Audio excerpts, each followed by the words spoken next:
വനം വകുപ്പിനും മന്ത്രിക്കുമെതിരെ എം മണി MLA. നിയമം വിട്ടു പ്രവർത്തിക്കാമെന്ന ധാരണയാണ് വനംവകുപ്പിനെന്ന് വിമർശനം. അങ്ങനെയുണ്ടായാൽ ജനങ്ങളെ അണിനിരത്തി നേരിടേണ്ടി വരും. വനം വ്യാപ്തി വർദ്ധിപ്പിക്കാനുള്ള ശ്രമങ്ങളോട് യോജിക്കില്ല. സർക്കാർ പദ്ധതി നടപ്പിലാക്കാത്ത ഉദ്യോഗസ്ഥർക്കെതിരെ നടപടിയെടുക്കണം. മന്ത്രിയാണെന്ന് പറഞ്ഞു കുത്തിയിരുന്ന് സമയം കളഞ്ഞിട്ട് കാര്യമില്ലെന്നും എം മണി പറഞ്ഞു. വനംവകുപ്പ് നിയമം വിട്ട് അവർക്ക് തോന്നുന്ന പ്രവർത്തിക്കാൻ കഴിയുമെന്നുള്ള ധാരണയുണ്ട്. അതൊന്നും അനുവദിക്കുന്ന പ്രശ്നമില്ല. അങ്ങനെ വന്നാൽ ജനങ്ങളെ അണിനിരത്തി അതിനെ നേരിടേണ്ടി വരും.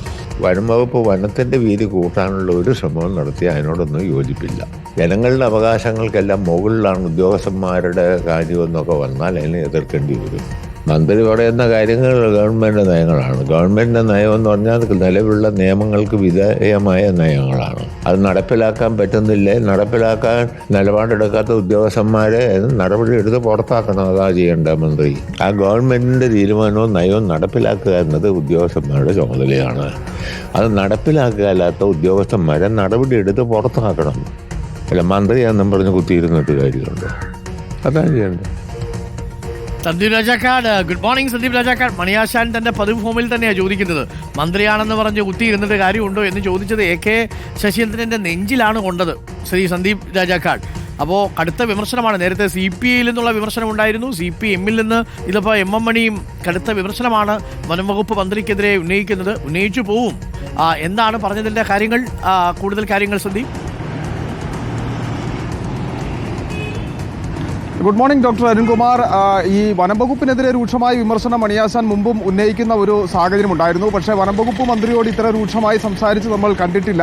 ഇതിനു മുമ്പും ഇടുക്കി ജില്ലയിലെ നിരവധിയായ വിഷയങ്ങളെ സംബന്ധിച്ച് മന്ത്രി പങ്കെടുക്കുന്ന യോഗങ്ങളിലടക്കം വളരെ വൈകാരികമായി അദ്ദേഹം തുറന്നു പറയുന്ന ഒരു സാഹചര്യം ഉണ്ടായിരുന്നു. പക്ഷേ അതിനൊക്കെ അപ്പുറത്താണ് ഇപ്പോൾ പറഞ്ഞിരിക്കുന്നത്. ഈ ഒരു പ്രതിഷേധവുമായി മുമ്പോട്ട് പോകാതിരിക്കാൻ കഴിയാത്ത ഒരു സാഹചര്യത്തിൽ ഇടുക്കി ജില്ല എത്തിയിരിക്കുന്ന ഒരു സ്ഥിതിയാണുള്ളത്. പ്രത്യേകിച്ച് ഈ വന്യജീവി ആക്രമണവുമായി ബന്ധപ്പെട്ട് വലിയ രീതിയിലുള്ള പ്രതിസന്ധികൾ ഉണ്ടാകുന്നു.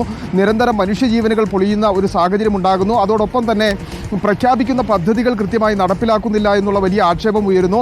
ആ പദ്ധതികൾ നടപ്പിലാക്കാത്തതിന് കാരണം ഉദ്യോഗസ്ഥന്മാരുടെ പിടിപ്പുകേടാണ് എന്നുള്ളതാണ് മണിയാശാന്റെ ആരോപണം ഉന്നയിക്കുന്നത്. ഫെൻസിങ്ങും ട്രെഞ്ചും അടക്കമുള്ള നിരവധിയായിട്ടുള്ള പദ്ധതികൾ സംസ്ഥാന സർക്കാരും ഒപ്പം തന്നെ വനം വകുപ്പിന്റെ അനുമതിയോടുകൂടി അംഗീകാരം ലഭിച്ചവയുണ്ട്. പക്ഷേ അതൊന്നും നടപ്പിലാക്കാൻ വേണ്ടി ഉദ്യോഗസ്ഥർ തയ്യാറാകുന്നില്ല. അത്തരം ഉദ്യോഗസ്ഥർ തയ്യാറാകാത്തതിന്റെ പ്രശ്നമാണ് കാട്ടാന ആക്രമണം അടക്കമുണ്ടായി ആളുകളുടെ മനുഷ്യജീവൻ നഷ്ടമാകാനുള്ള. ശരി സന്ദീപ്, എന്തായാലും M മണിയാശാൻ